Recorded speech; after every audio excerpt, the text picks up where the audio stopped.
become future stars. अध्याय 2 तकदीर कहानी विशेष। प्रस्तुत कहानी में एक ब्राह्मण और भाट दो घनिष्ठ मित्रों के माध्यम से बच्चों को प्रेरणा दी गई है कि तकदीर अर्थात भाग्य से ही लक्ष्मी मिलती है। एक ब्राह्मण और एक भाट दोनों घनिष्ठ मित्र थे। दोनों ही गरीबी में दिन काट रहे थे। एक दिन भाट ने ब्राह्मण से कहा, क्यों न हम राजा के दरबार में चलकर अपनी तकदीर आजमाएं। हो सकता है कि राजा हमसे खुश होकर कुछ धन दे दे। लेकिन ब्राह्मण भाट की बात से सहमत नहीं था। वह बोला, देगा तो कपाल, क्या करेगा गोपाल। उधर दूसरी ओर भाट भी अपनी बात पर अड़ा रहा। वह बोला, देगा तो गोपाल, क्या करेगा कपाल। लड़ते झगड़ते दोनों दरबार में पहुँचे।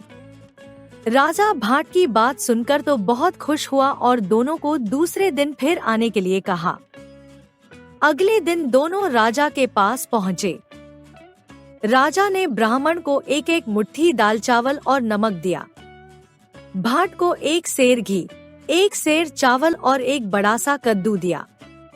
फिर दोनों से कहा, जाओ अब खाना बनाकर खा लो, उसके बाद संध्या को हमारे पास आना।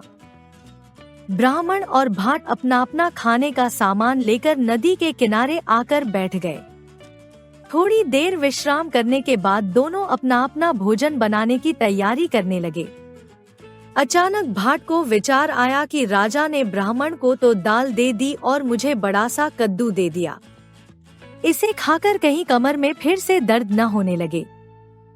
अतः उसने कद्दू तो ब्राह्मण को दे दिया और स्वयं उसकी दाल ले ली। ब्राह्मण ने पकाने के लिए कद्दू काटा तो देखा उसके भीतर सोना भरा पड़ा था।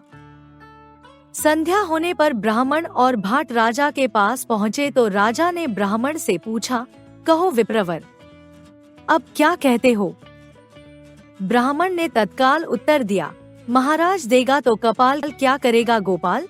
इतना कहकर उसने आधा कद्दू अपनी पोटली से निकालकर राजा को दिखा दिया। राजा भी ब्राह्मण की बात से सहमत हो गए। बोले, ठीक कहते हो विप्रवर, वरना यह मूर्ख अपना कद्दू तुम्हें क्यों देता। शब्दार्थ। भाट खुशामदी व्यक्ति, राजाओं का यशगान करने वाली एक जाति। घनिष्ठ, गहरा। तकदीर, भाग्य, सहमत, जिसका मत दूसरे से मिलता हो। कपाल, मस्तिष्क। गोपाल, ईश्वर। संध्या, शाम। विश्राम, आराम। अचानक, एकदम। विप्रवर, ब्राह्मण। मूर्ख, बेवकूफ। Like, share and subscribe.